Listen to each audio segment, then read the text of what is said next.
제가 읽겠습니다. 나 바울은 친필로 너희에게 문안하노니 만일 누구든지 주를 사랑하지 아니하면 저주를 받을지어다. 우리 주여 오시옵소서.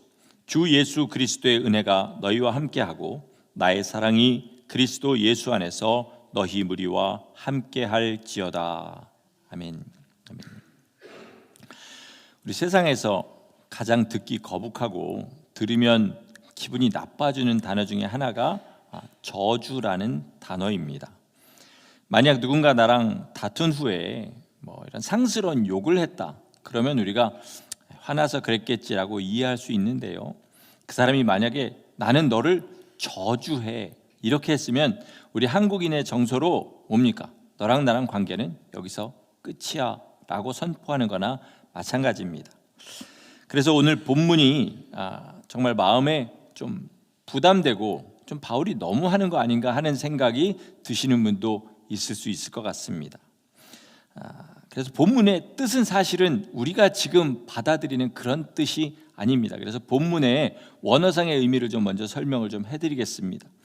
저주를 받을지어다란 말의 원어의 뜻은 뭐냐면요, 그 사람은, 만약 주님을 사랑하지 않는 사람은 저주를 받을 사람이다 라는 뜻이에요. 그러니까 너 예수님 안 믿어? 예수님을 사랑하지 않아? 그럼 넌 저주받아. 이렇게 바울이 저주를 선포하는 게 아니라 그런 예수님을 사랑하지 않는 상태 자체가 저주를 받을 상태라는 말입니다. 그리고 그 저주는 세상에서 망해서 병들어서 또는 아주 가정에 엄청 풍비박산나는 그런 저주를 말하는 것이 아니라 어떤 저주냐면 하나님께 죄를 용서받지 못하는 저주를 말하는 거예요. 주님을 사랑하지 않는 사람은 죄를 용서받지 못한 사람이나 마찬가지라는 그런 뜻이지요. 제가 목회를 시작한 후에 성경을 묵상하면서 가장 충격적으로 제 마음에 기쁘게 깨달은 것 중에 하나가 뭐냐면 천국에 관한 것입니다. 그것은 이미 제가 설교 중에 여러 번 말씀드린 적이 있는데, 천국은 주님을 사랑하는 곳이 아니라 주님을 사랑하는 것, 주님을 사랑하는 상태 자체가 천국이라는 것입니다. 그래서 이 땅에서 육신의 연약함과 불리함, 여러 가지 고난 가운데 있다 할지라도 정말로 그 마음이 진실하게 하나님을 사랑하는 사람은 땅에서 천국을 살고 있는 것입니다. 천국을 살고 있는 사람이라 할지라도 사람의 겉모양은 똑같습니다. 그리고 그 사람에도 희노애락이라는 감정이 있기 때문에 사람이 볼 때는 비슷하게 보이는 거죠. 그래서 저 사람 오히려 예수 믿고 더 많은 고난이 있는 것 같아, 더 많이 어려워지는 것 같아, 이런 생각하면서 난 저렇게 되지 않았으면 좋겠다라고 생각이 들 수도 있어요. 바울 사도의 삶이 보면 그 대표적인 것이죠. 상류층의 최정점에 있던 사람이 바울 사도입니다. 그런데 자기 모든 것을 다 버리고 무슨 일 했습니까? 막노동해서 먹고 살았습니다. 장막 짓는 일 해갖고 먹고 살았고요. 헐벗고 굶주리는 것은 기본이고요. 사람들에게 멸시당하고 천대받고 매맞고 심지어 나중에 돌까지 맞았습니다. 거기에 더 기가 막힌 것이 있는데, 그렇게 해가면서 복음을 전한 사람들이 오히려 바울을 배신하고 욕하고 그렇게 괴롭게 했다는 것입니다. 그런데 그러면 바울은 내가 어떻게 너에게 복음을 전했는데 이럴 수가 있냐, 이러지 않고 그 한 사람이 흔들리는 것으로 말미암아 잠 못 자고 울면서 기도하는 겁니다. 사람의 눈으로 보면요, 정말 기가 막힌 삶 아닙니까? 그런데 바울은 뭐라고 하는지 아십니까? 이렇게 얘기해요. 내가 너희를 더 사랑할수록 나는 덜 사랑을 받겠느냐, 이렇게 얘기합니다. 무슨 말이에요? 내가 이렇게 간도 쓸개도 다 내주고 벨도 없이 너희를 사랑하는 이 사랑으로 말미암아 주님께서 나를 더 사랑하신다. 내 마음엔 이미 주님을 사랑하는 천국이 이루어졌는데 내가 너희를 이렇게 주님처럼 사랑함으로 말미암아 내 안에 천국이 더 커져만 간다라는 그런 뜻입니다. 제가 오늘 주님의 일을 사랑하지 말고 주님을 사랑하라, 이 설교를 항상 그 전주에 이렇게 생각을 합니다. 오늘 하는 설교는 지난 주일날에 보통 정해지고 아니면 그거보다 더 전에 정해질 때가 많이 있습니다. 주일 설교하는 게 참 쉬운 일은 아니에요. 주일날 말씀을 정하고 그다음에 일주일 동안 열심히 메모하고 묵상하고 다 준비해가지고 토요일 날 하루 종일 그것을 이제 글로 씁니다. 그리고 다음 날 주일날 새벽에 나와서 마지막으로 기도하고 다시 고칠 거 있으면 고치고 그리고 집에 가서 옷 갈아입고 밥 먹고 일부 예배 나오는 거예요. 제가 지금 설교를 하는 것이 고생스럽다라는 이야기를 하는 건 절대 아닙니다. 여러분도 여러분 삶의 중요한 것에는 다 이거 이상의 노력을 쏟고 사십니다. 근데 지난 주일에 그렇게 아침에 교회 나와서 기도하고 준비하고 집에 가서 밥 먹고 옷 갈아입는데 문득 제 안에 그런 생각이 들었어요. 야, 설교 한번 하는 거 정말 힘들다. 그런데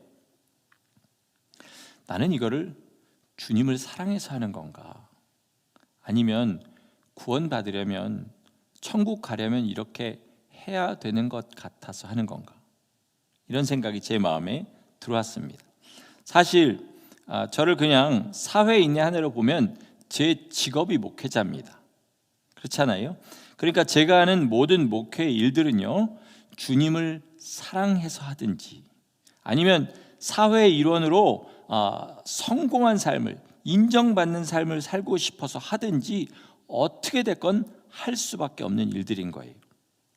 어떻게 보면 저야말로 아주 위태한 칼날 위에 올라가 있는 그런 삶을 사는 겁니다. 제 입장에서는 어차피 해야 되는 일이니까 그냥 그 일들 하면서 나는 주님 사랑한다 스스로 그렇게 생각해 버릴 수도 있는 일이에요. 그러나 하나님의 입장에서 보면요, 제가 주님을 사랑해서 이 일을 하는 것과 아니면 그냥 제가 해야 되는 일이기 때문에 하는 것은 천양지차라는 것입니다. 다시 한번 말씀드립니다. 주님을 사랑하는 것이 천국에 사는 것입니다. 아멘이십니까? 예. 주님을 사랑해서, 내가 주님을 사랑해서 천국 가는 것이 아니라 주님을 사랑하는 것 자체가 이미 천국에 살고 있는 것이라는 겁니다. 이게 보배입니다. 보배는요, 질그릇에 담아도 보배고 크리스탈 그릇에 담아도 보배입니다. 그런데 이 시대 많은 성도들이 보배는 이미 잃어버리고 그릇에만 신경 쓰는 사람이 얼마나 많은지 모릅니다. 그런 의미에서 목회자가 아닌 그냥 일반 성도라 할지라도 자기 신앙생활에서 냉정하게 한번 살펴봐야 될 문제들이 있습니다. 그것들은 오늘 설교의 제목대로 내가 주님을 사랑하느냐 아니면 주님의 일을 사랑하느냐 하는 문제입니다. 우리 신앙생활의 가장 일반적인 것 세 가지를 예로 우리 이것들에 대해서 좀 생각을 해보도록 하겠습니다. 첫째, 예배를 사랑하느냐 아니면 예배의 주인 되신 주님을 사랑하느냐. 예배라는 행위 자체가요, 살아계신 하나님을 만나는 것입니다. 하나님을 뵙는 것이 예배예요. 그러니까 더 중요한 예배는 삶의 예배지만 오늘은 이렇게 우리가 예수님의 이름으로 모인 예배에 대해서 좀 말씀을 전하겠습니다.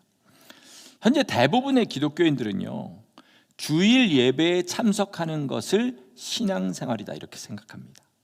그렇지 않습니까? 사실 이 주일 예배에서 정말 살아계신 하나님과의 만남이 이루어진다면 그 다음에 삶이 변하고 삶의 예배로 주님 앞에 나갈 수가 있습니다.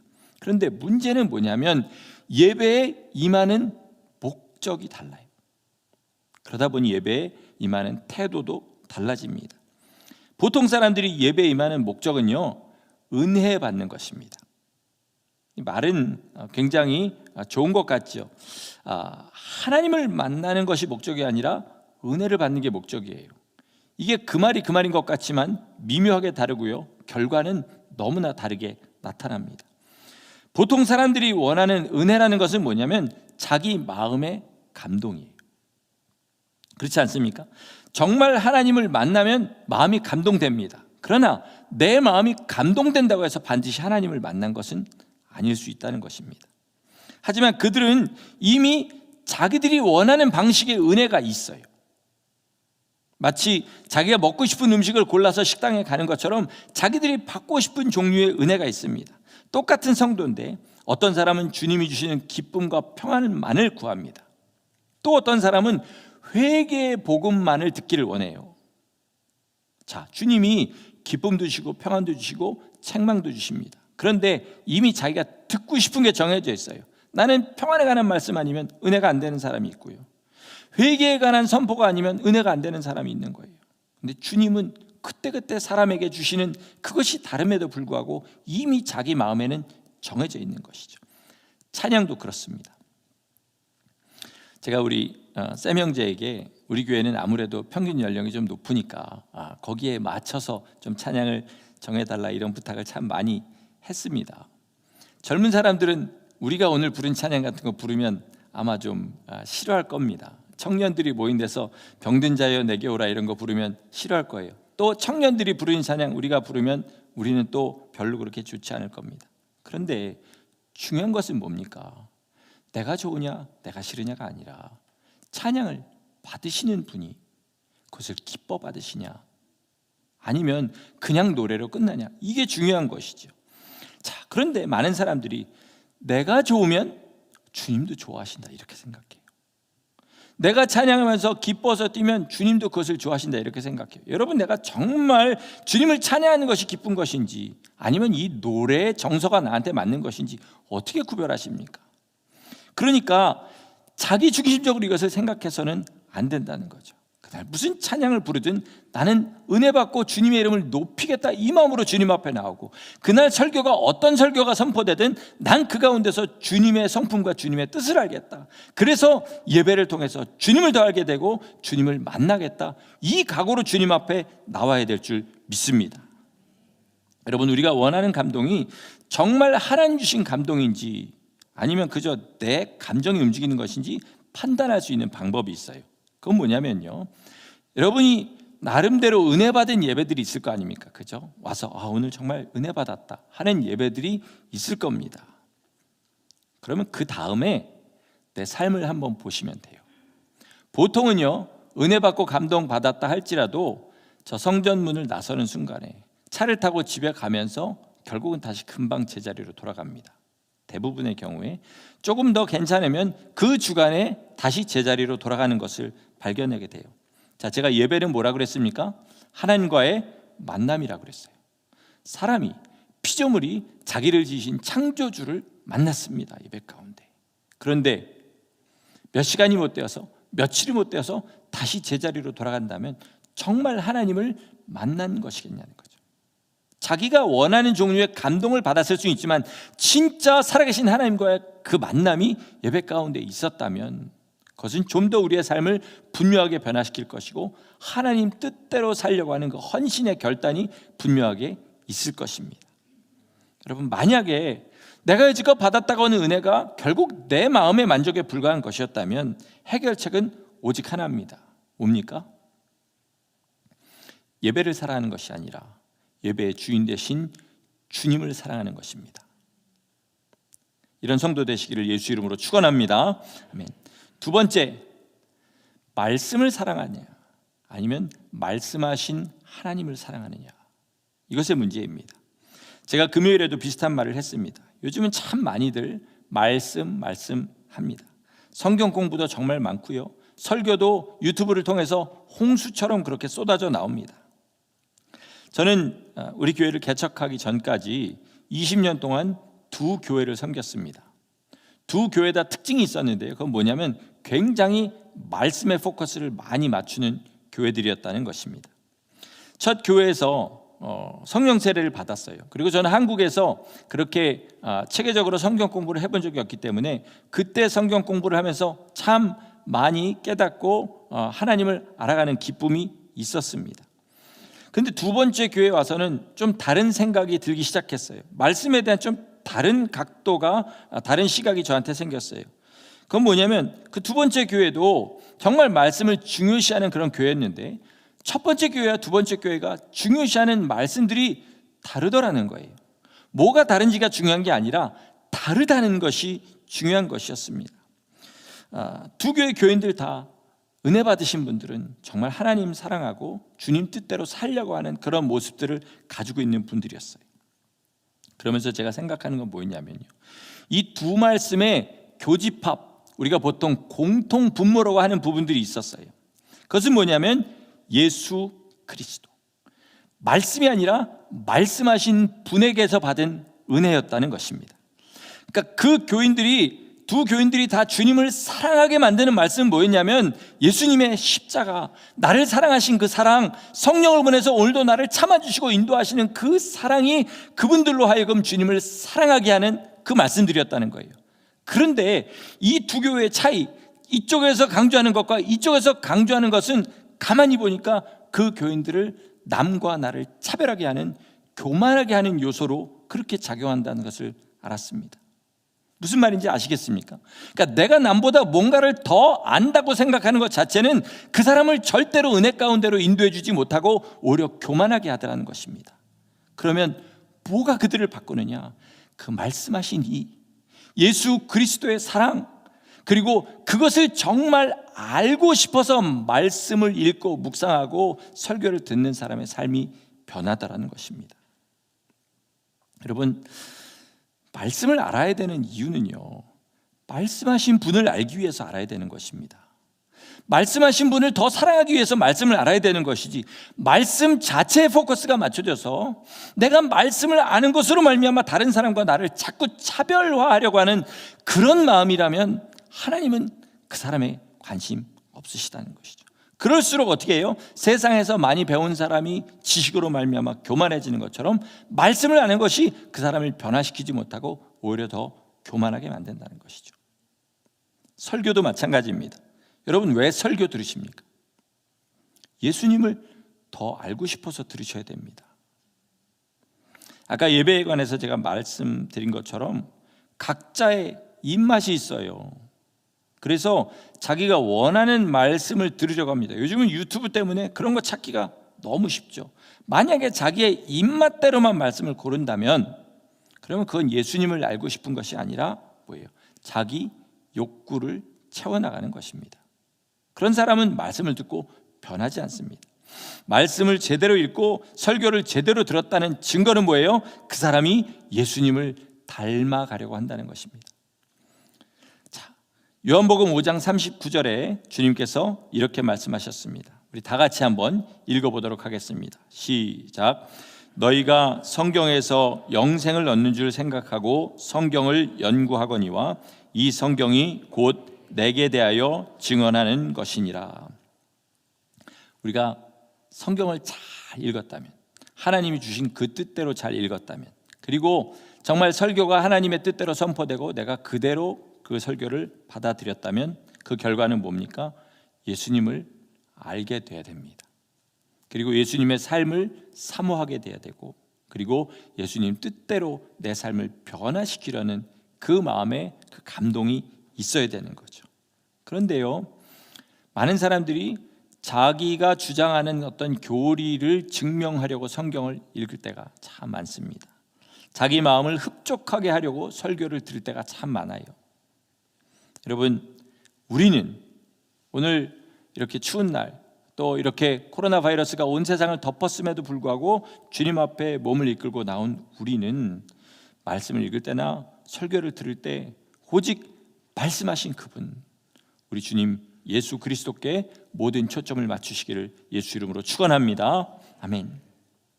세 번째, 주님의 일을 사랑하는가 아니면 주님을 사랑하는가, 굉장히 중요한 이야기입니다. 우리 미국에서 교회 생활 오래 하신 분들은 아마 이런 얘기 다 들어보셨을 줄 믿습니다. 교포 1세들은, 이민 1세들은 주류 사회에서 인정받는 삶을 다 살지 못하고 있다. 돈은 좀 벌었을지 몰라도 다 어렵고 힘든 일에서 벌었기 때문에 사회에서 인정받고 싶어하는 욕구를 교회에 와서 채우려고 한다. 그래서 이민교회는 한국에 있는 교회보다 더 많이 시끄러운 일이 많다, 이런 얘기 들어보셨을 겁니다. 일리가 있는 말입니다. 그러나 저는 한 가지 이의를 제기하고 싶어요. 미국 교회만 그런 게 아니라 한국에 있는 사람도 똑같더라는 겁니다. 왜 그렇습니까?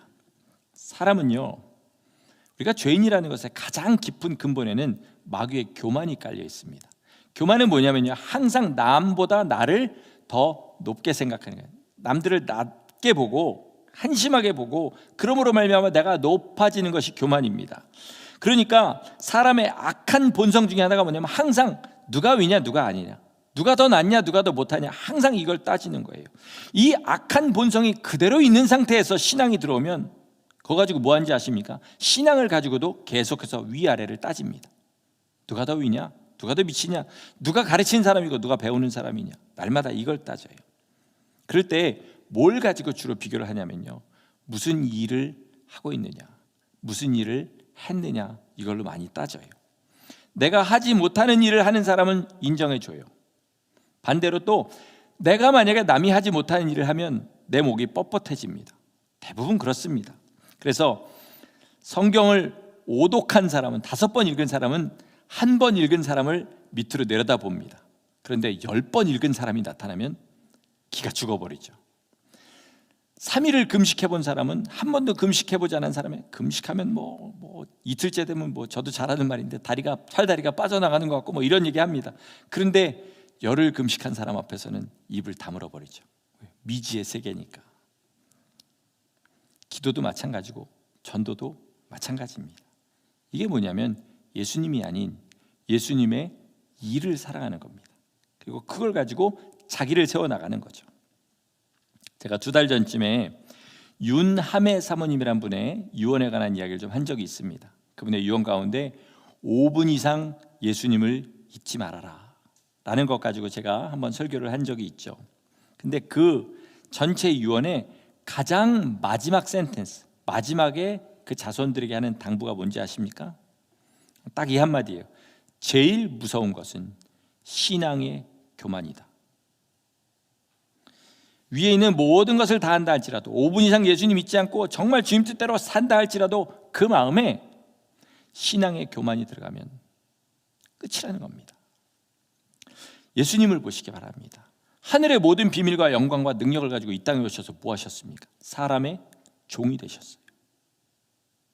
가장 낮은 곳에서 종처럼 사람들을 섬기시고 종래에는 자기의 몸을 다 찢어서 물과 피를 흘리셔서 우리를 살리셨습니다.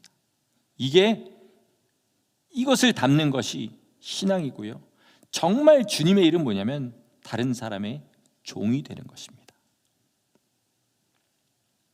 제가 꼭 한번 만나 뵀으면 하는 목사님이 계세요. 이분은 미국에 계시는 분이라고 그렇게 알고 있습니다. 중형교회, 미국에서 한 100명, 200명 모이는 교회들에서 청빙도 몇 번 있었다고 해요. 그리고 한국에 있는 좀 꽤 사이즈가 있는 교회에서도 청빙이 있었다고 합니다. 그런데 그거 다 뿌리치고 이분이 하시는 일은 뭐냐면 어느 교회에 사찰 목사를 하십니다. 여러분, 사찰 목사라는 직분 들어보셨습니까? 사찰 집사는 들어보셨죠. 근데 사찰 목사라는 직분은 처음 들어보셨을 거예요. 그분을 아는 사람의 말을 들어보니까 그 교회 장로님들이나 안수 집사님들이 이 목사님을 부를 때, 예를 들어서 제가 그 사람이라고 해보겠습니다. 그러면 조 목사님 이렇게 하는 게 아니라 어이 조 목사 일로 좀 와봐, 이거 좀 치워.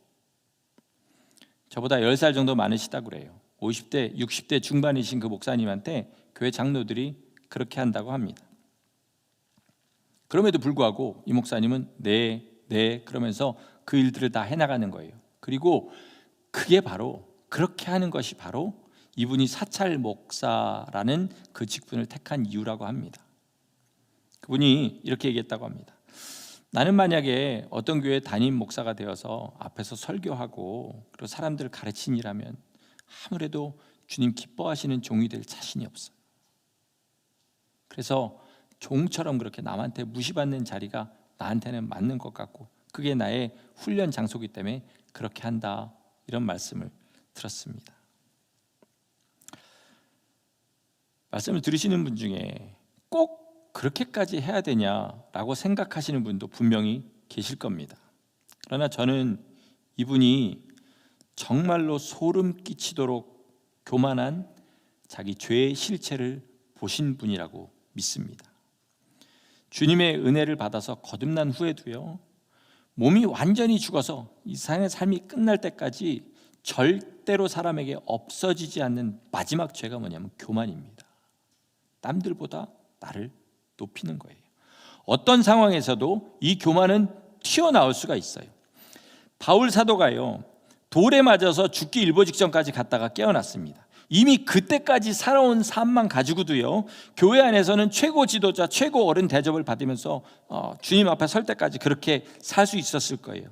그럼에도 불구하고 바울은 뭐라고 하시는지 아십니까?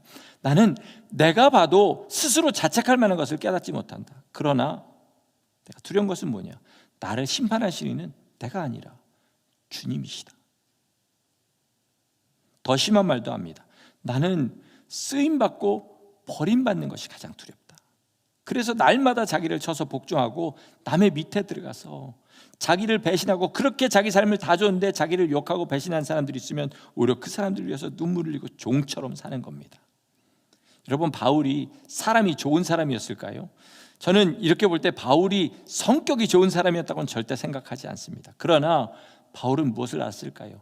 자기 안에 도사리고 있는 그 교만의 위험성, 자기가 더 주님 앞에 헌신하면 헌신할수록 그 마음에서 뚫고 올라오는 그 교만한 죄의 가장 깊은 곳에 있는 가장 위험한 그 죄를 알았기 때문에 그렇게 했다는 것이죠.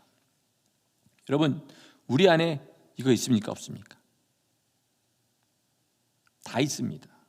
다 있어요. 열심히 한다고 할수록 우리 안에서 그것은 더 올라옵니다. 그러면 어떻게 이것을 이기고 우리가 주님 앞에 설 수 있느냐? 오늘 본문에 바울이 한 말이 키입니다. 주님을 사랑하지 않는 사람은 저주를 받을지어다. 오직 주님 사랑하는 겁니다. 내 삶의 모든 목적을 다, 모든 걸 내려놓고 내가 하고 싶은 사역, 내가 하고 싶은 어떤 일, 내가 나름대로 생각하는 신앙생활, 이렇게 해서 나는 주님 앞에 가겠다는 그런 모든 계획 다 내려놓고 단 하나만 잘하면 됩니다. 주님 사랑하시면 됩니다. 이게 성도가 살아가는 오직 한 길입니다. 제가 지금 하는 이야기는요, 고차원적인 믿음을 이야기하는 게 아니에요. 처음 예수님을 믿은 사람부터 일평생 예수님 섬기고 이제 곧 주님 앞에 갈 사람에 이르기까지 만약에 주님 사랑하는 마음을 잃어버리면 그 사람은 저주를 받은 것이나 마찬가지라는 것입니다. 여러분, 그 저주는 뭐냐면요, 주님 앞에 섰을 때 다시는 주님 사랑할 수 있는 기회를 영원히 잃어버리는 것입니다. 이 땅에 사는 동안에 온 힘 다해서 주님 사랑하는 사람만 그 나라에서도 영원히 주님 사랑할 수 있는 것입니다. 말씀을 마치겠습니다.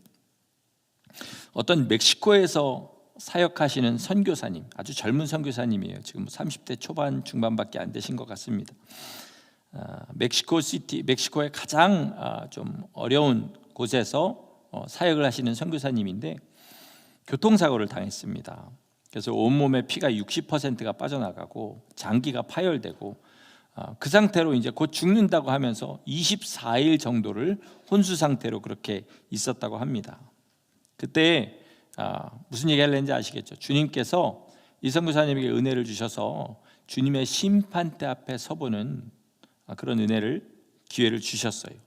그런데 주님은요, 거기서 이분에게서 다른 어떤 것도 보지 않으시고요, 뭘 봤냐면 그 안에 있는 동기만 보셨다고 합니다. 동기만. 네가 정말로 나를 사랑해서 그 일을 했냐, 그걸 보셨다는 거예요.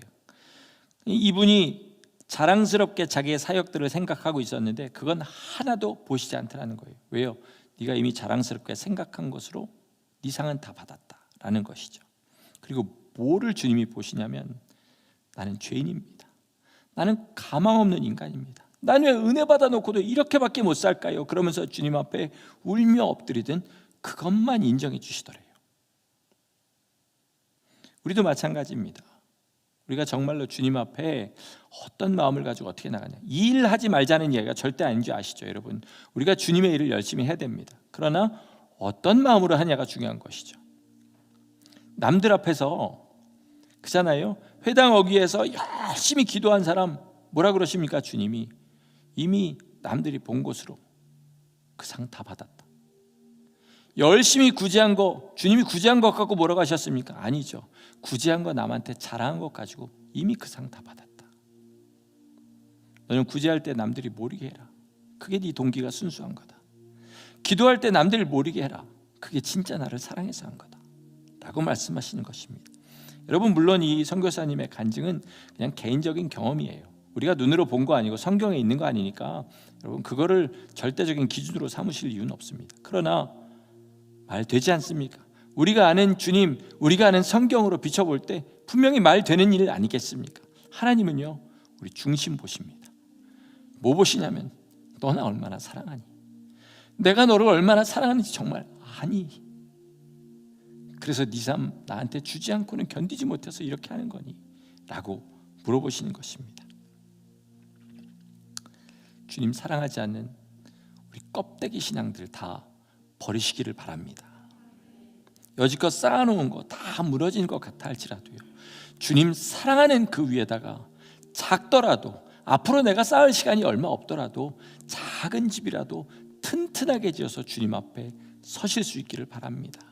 우리 그 나라에서 영원히 주님 사랑 받으면서 나도 주님 사랑하고 그 사랑의 교제가 천국 되는 복되고 귀한 성도들 다 되시기를 예수 이름으로 간절히 축원합니다. 아멘. 기도하시겠습니다. 하나님, 우리가 지금 이 자리에 앉아 있는 그 이유부터 한번 잘 생각해 보기를 원합니다. 주님께서 빛을 비춰 주셔서 내 심령 깊숙한 곳에 도사리고 있는 것이 무엇인지 밝히 보게 하여 주시고, 그 모든 것을 다 주님 사랑하는 것으로 바꾸게 하여 주시옵소서. 하나님, 참으로 어떤 성도가 이야기한 것처럼 땅에 떨어진 휴지 하나를 줍는다 할지라도 주님 사랑하는 마음으로 주을 때 주께서 그것을 받으신다 하였고, 내 목숨을 주님 앞에 드린다 할지라도 나를 사랑하는 마음으로 그것을 했을 때는 주께서 받으시지 못한다는 것을 기억하게 하시고, 하나님, 어떤 작은 일을 한다 할지라도 일의 크기를 생각하지 않게 하시고, 한 가지 작은 일을 하더라도 주님 사랑하는 마음으로 할 수 있는 사랑의 성도 되도록 우리를 붙잡아 주시옵소서. 그리하여 하나님 아버지, 이 땅에서 우리가 주님 앞에 하나님 아버지 드린 모든 것들이 하나님 받으시기에 향내나는 예물들 되게 하시고, 끝까지 주님 사랑하여서 여러 가지 유혹과 시험과 핍박이 있다 할지라도 주님 사랑하는 그 사랑으로 세상을 넉넉하게 이기고 영원한 천국을 소유하는 우리 모두 되기를 간절히 소원하옵고 예수 그리스도 이름으로 감사하며 기도드렸습니다. 아멘.